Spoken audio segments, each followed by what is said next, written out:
must we fear the advent of gurus and the establishment of militias?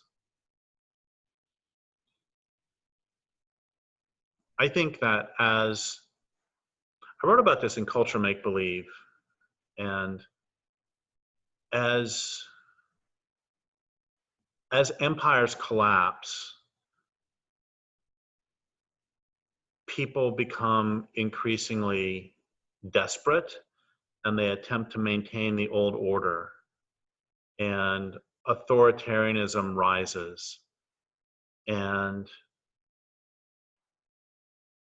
I don't think so much about gurus, but I think that the establishment of militias is what you see when civic society collapses, and especially when patriarchal civic society collapses.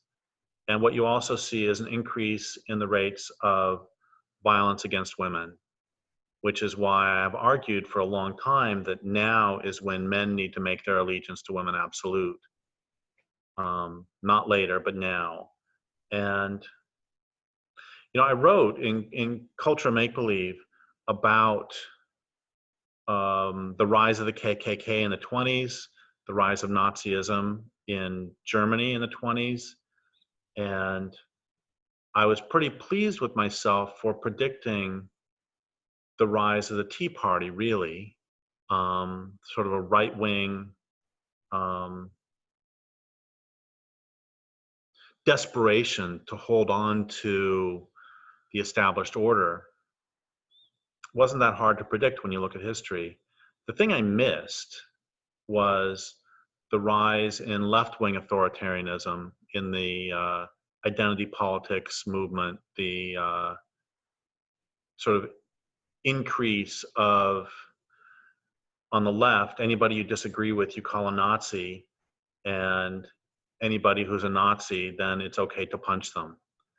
And I should have seen it, because both the right and the left are two sides of the same coin.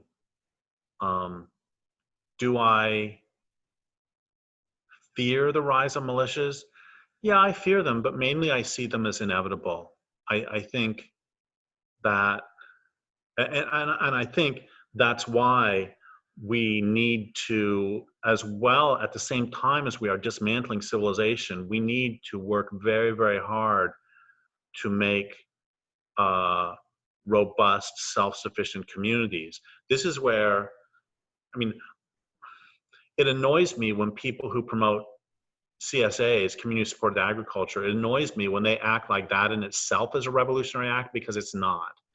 But what it is, it's a necessary part of a revolutionary act by relocalizing food, so that when things start to collapse on a larger scale, you have an infrastructure in place. And so again, by itself, it doesn't do anything. But as one part of a larger movement, it's incredibly important. So I think we need to prepare for those militias by learning self-defense ourselves, by attempting to think as clearly as we can and to not get sucked into those authoritarian vortices, and to establish community relations that may be resilient toward